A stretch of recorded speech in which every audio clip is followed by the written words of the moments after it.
Well, hello again, and welcome to the fourth step toward attaining an enlightened mind and transcending stress and suffering.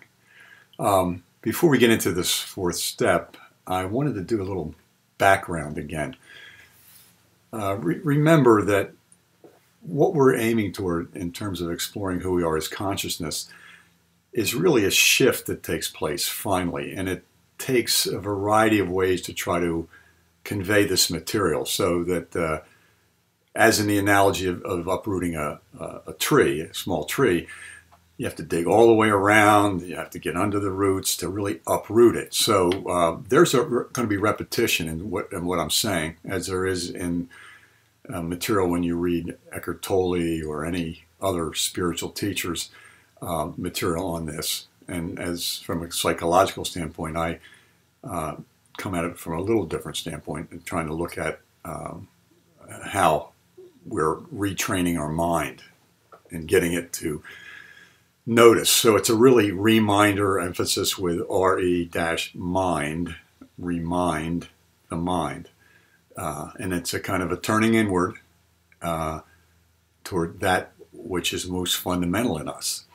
So one of the reasons this is so difficult and so deeply ingrained in us to see ourselves as body minds is, think about when we first come into the world as an infant. That's when, that moment is when our love affair begins with the material world in our mother's arms. First of all, in our womb. And at some later point, I'll go over an experience I had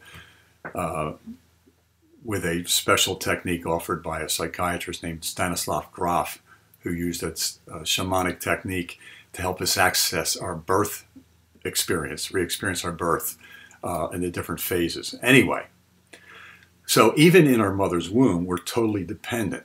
And then we don't have any, our cognitive memory doesn't start then, but there's ways that there is a memory that's a soul memory that we'll talk about at some other point. But anyway, at that early stage of life, we are totally dependent on our mothers to feed us, to take care of us for survival. So it's interesting, I always found it interesting that the word mater for alma mater, for mother, the word in Latin, mother, is one letter different than the word matter. M-A-T-T-E-R versus M-A-T-E-R. So you add that other letter and you have matter. And there in our mother's arms begins our love affair and our fascination with the material world and all the things and objects out here. So, as Emerson said, it was beautifully put, that is kind of where this quote begins in a way. He said in the 19th century, things are in the saddle and ride mankind. So we begin our love affair with objects out here in the baby's crib with the things hanging over, the little balls and the stars and the things that, I forget what you call it, but, that's fascinating, and little toys and so forth. But also just the fact that we're, at that moment, we begin to imbibe with our mother's milk, if we're breastfed, the prevailing worldview of the age. And I feel that this worldview is grounded in these experiences developmentally that each generation learns anew from infancy on to be enamored with this material world, with stuff. And that has pervaded our science, so that when we, each of us, imbibed with our mother's milk, the worldview of the age, we imbibe what we call scientific materialism. Now, what that means is that matter is primary, and that consciousness is, if at all anything, is way down the line secondary. Another way to put that is that that consciousness is a byproduct or epiphenomenon of the brain. Now, what's interesting is that as science in the last couple of decades has begun to look at consciousness and really study it in universities, and there's been programs. In fact, the brain I think it's the mind, brain, and science and consciousness studies at NYU. David Chalmers is a professor there, and what Professor Chalmers has come up with is called the hard problem of consciousness. And what he meant by that is, how does a physical structure like the brain produce a first-person knowing experience that you and I are? That sense of person who has values and likes and dislikes, and how that fundamental, that experience of ourselves as that, how that, is able to be fabricated, created, and generated by this physical structure. Now, in other words, how does a piece of meat with electrical impulses coming through it generate this elaborate sense of ourselves as these conscious beings? And the answer is, and this is what they found, is that it's the hard problem of consciousness. There isn't a way for science to connect the dots to make that understandable.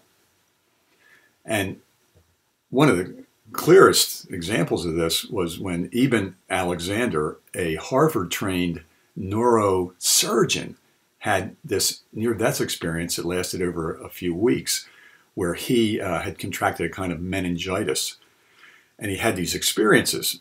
And when he came out of the experiences of it, he I won't go into it, but I'll try to put a link so you can check him out on YouTube.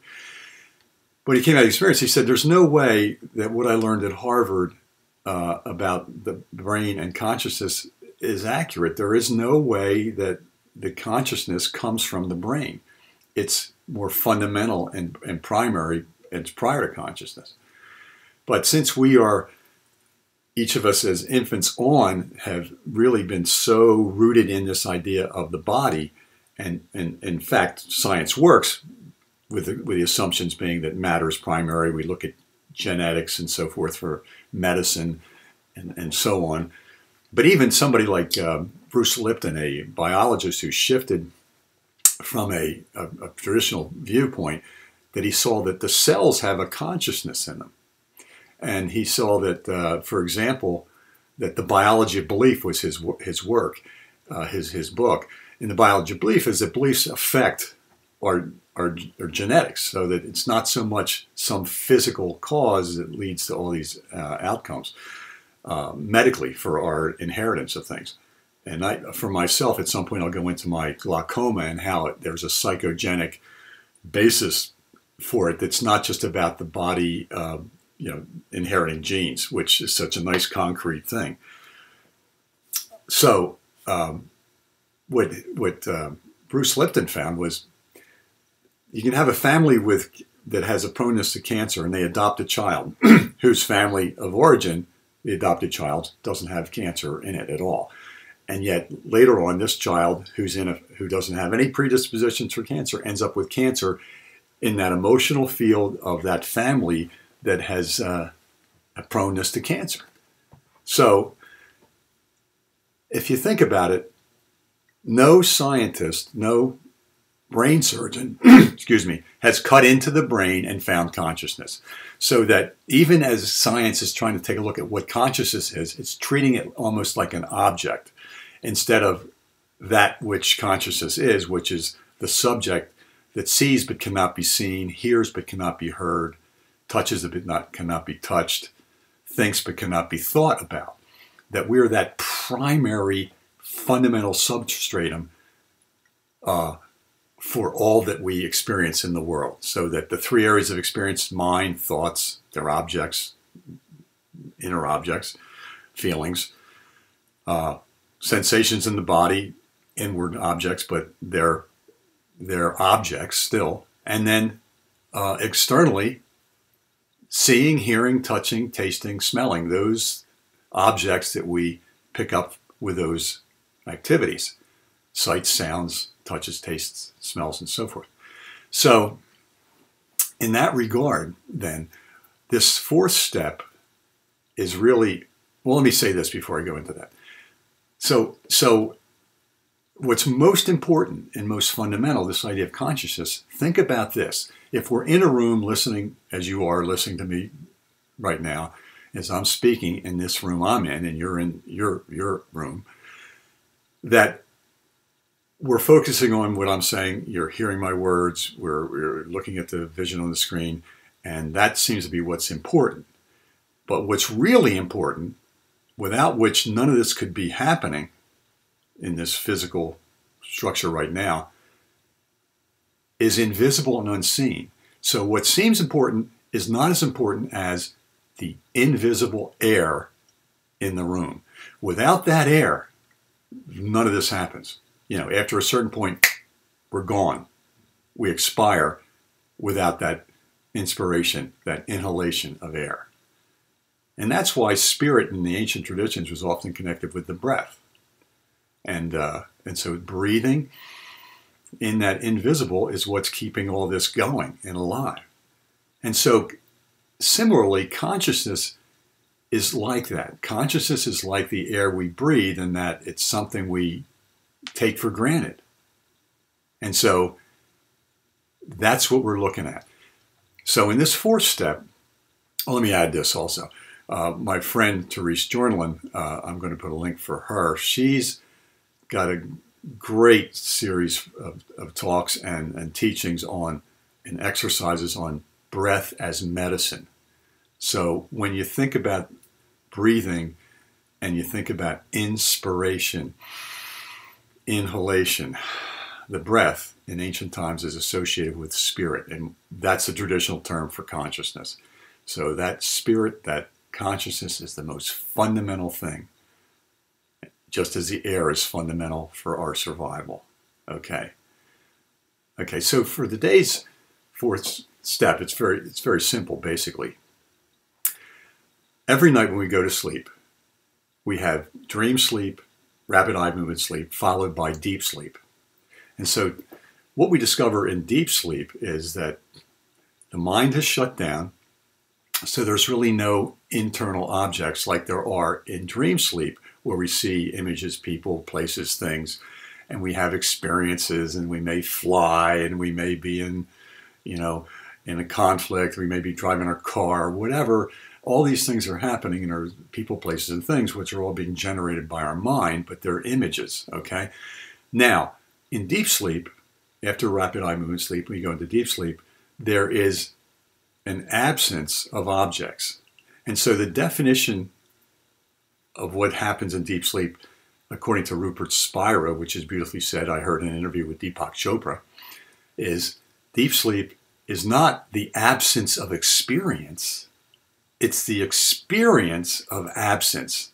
That is, absence of objects, inner objects and outer objects, because our minds are shut down, so there's no inner objects, images, and thoughts, and there's no outer world because our eyes are closed and we're asleep. Okay? Swami Sarvapriyananda, this wonderful spiritual teacher from India and who's now out of New York with the Vedanta Society, I heard him in an interview with Deepak say that deep sleep was not the not the absence of awareness, but the awareness of absence. Actually, that's the reverse. Let me back up. Spira said deep sleep is not the absence of awareness, it's the awareness of absence. Swami Sarvapriyananda said deep sleep is not the absence of experience, it's the experience of absence. Again, the absence of objects. Okay, so you and I can say in this fourth step that breathing in, I am not the restful blankness of deep sleep. Why? Exhale. Because deep sleep comes and goes and I remain.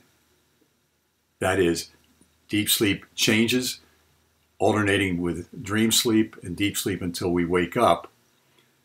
Probably a cycle of 5 episodes of that in the course of a night. And we don't come and go. We're the ever-present element of experience, in this case, of the absence of objects. Breathing in, I am not the restful blankness of deep sleep. Why? because I am the seer of this emptiness and not seen.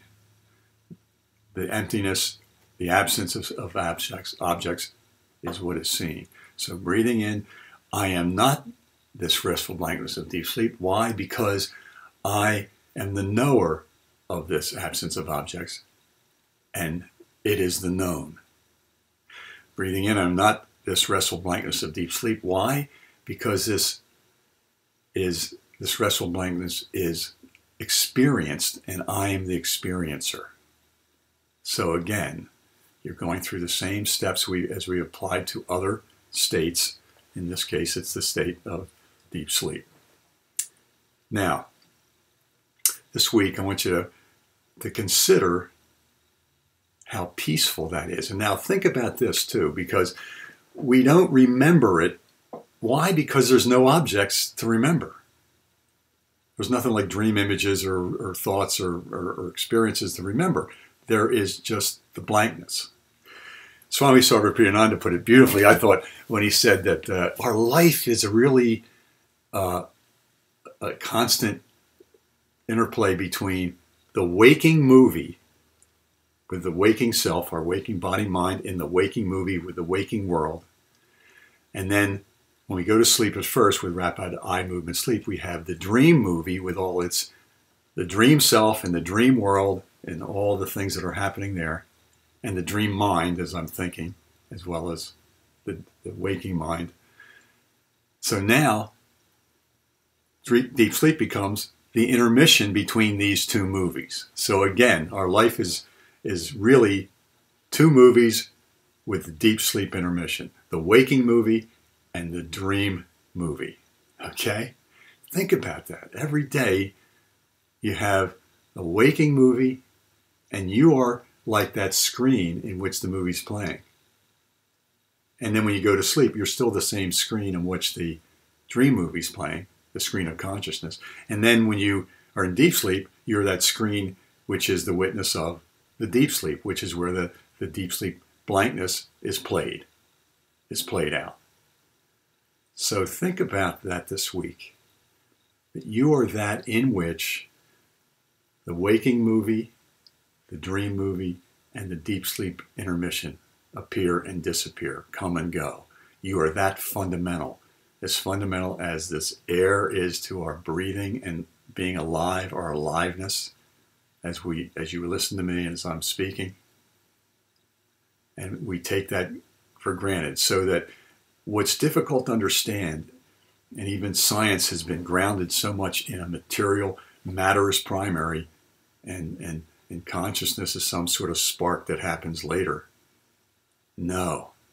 In your own experience, every morning when you wake up, the first thing that happens is, I am aware. And I'm aware that I am, that I exist. And I'm aware that I'm aware. And then we start filling our minds, our day, with this, that, and the other objects. There's the dresser in my bedroom. There's the paintings on the wall. There's the carpet. There's, what I got to do today. And we fill it in. But when we step back to I am that I am, I'm aware that I'm aware, and center in that, we take a breather, divest our mind of all those objects, and find some peace. Peace that's like and reminiscent of the restful blankness of deep sleep. So with that, have a great week, and I'll see you next week.